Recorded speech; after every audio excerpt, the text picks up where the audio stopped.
We found a girl. We found a normal girl not in a costume. And this is really a triumph for us today. So, Gretchen, you don't mind if we ask you a few questions? No, absolutely not. All right, let's start with the stereotype of the geek. Doesn't really have much of a fashion sense. To put it lightly, they're kind of sartorially impaired. Can be. Do you think they don't realize that if they just put on a blazer or something, they might be able to get more chicks in bed, like almost immediately? Well, or do they not care? That's where I was going with this. It might just be that they don't care. But then again, interaction between male and female, no matter whether you're a geek, no matter whether you're a jock, no matter whether you fit into any kind of stereotype, is a priority to some extent. So I kind of think it's a lack of confidence. I mean, I really do, because it's kind of painted that if you read sci-fi and you're watching Firefly all the time, like it's a bad thing. It's not a bad thing. It's just what you're into. But if you don't have any confidence about it, or you don't get out there and act in a social environment, and you're not taking things in that, I don't know, may or may not work for you. If you don't have the observation or the frame of reference, why change it? Yeah, you're just having LAN parties, right? You don't need the guys that we talked to basically said, "Oh, they don't care. That's what it is." Like, and to me, that doesn't really say they don't care. But maybe it's lack of confidence. Which is, the funny part is, I just kind of sit back here and go, "Hi, how are you?" It's like, you're a person too. Just, it's cool. Like, let's have a conversation. And it's really funny how many "hi" kind of reactions I get. It's like, alright. Alright, let's go to our second question. Go for it. Why do you think females in comics have unrealistically large breasts? Honestly, it's just kind of that stereotype of beauty. It's the huge boobs and the little waist and the big ass. I mean, do they seriously never think about the physics of why that would that's work? exactly it. Like, I can't fly The anyway, women are still but heroes. Yeah, they're doing everything pretty much that the male heroes are doing. Right. Well, if I was built like that, I could fly even less. Like, right. Let's come on. So, but I think it's just kind of, all right, let's just look at something like a Playboy. You're opening a Playboy and you're going, that girl's hot. That's kind of how those girls are built. So it's like, let's make those girls fight crime. And dudes are like, that's awesome. It's totally unrealistic, but it doesn't work. Exactly. It doesn't need to exist. It doesn't need to be. It would be like, leap a tall. Leap a tall. Hold on. Yeah, I have to balance weight. Heavy. Okay. Logistics happen. I know, right? All right, number 3. Do you think there is a certain misogyny in comics overall? Like, do you think that there's a sort of, you're relegated to being a damsel in distress, or you're relegated to being a sex kitten? Or, I mean, even overall, being in a place like this, do you think that there's an alienating factor to being a woman? Like, do you feel strange being here as a girl? I don't feel strange being here as a girl, but I have a very tomboyish streak to me. Like, the things that I tend to read are more science fiction. I tend to read a lot of Neil Gaiman. Like, that's the kind of stuff I like, where female roles.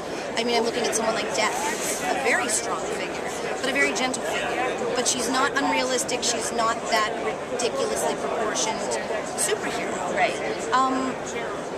So you think that you can be a girl and be drawn to the more cerebral things here? Absolutely. But well, we'll save that for number 5. Number 5 goes into that. Okay, so number 4 is that there's talk lately about the political war on women, which I'm sure you know as a woman. There's anything from us having to look at a panel of all men talking about contraception, or having crazy laws about when people are conceived in Arizona, and even in our own state. And Texas cutting off Planned Parenthood as an option. Right, she knows what I'm talking about. Oh yeah, absolutely. Know what we're talking about. If you don't know what we're talking about, go out and find out what we're talking about. Because we're being considered baby factories, and it's really sad. Right. So, I don't even need to ask you the last part of this question, which is, do you think it's unfair for a majority male legislature to be making these decisions? Oh my God.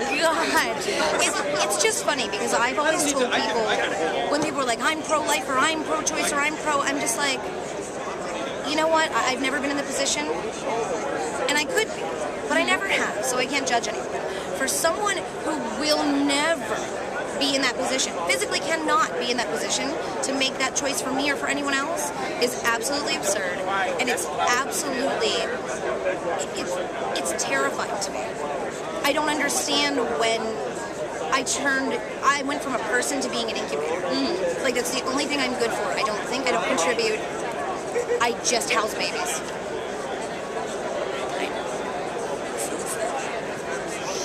I hope your conservative dad sees this.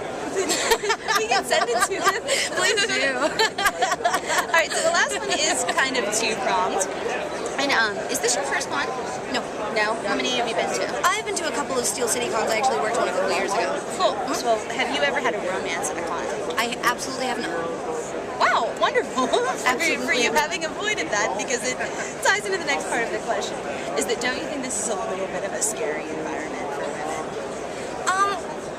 It can be, and especially if you, it's really sad, but especially if you're cute.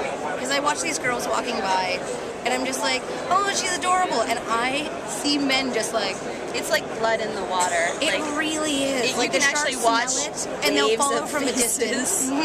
Oh my god. Yeah, she's a girl. Like, it's okay.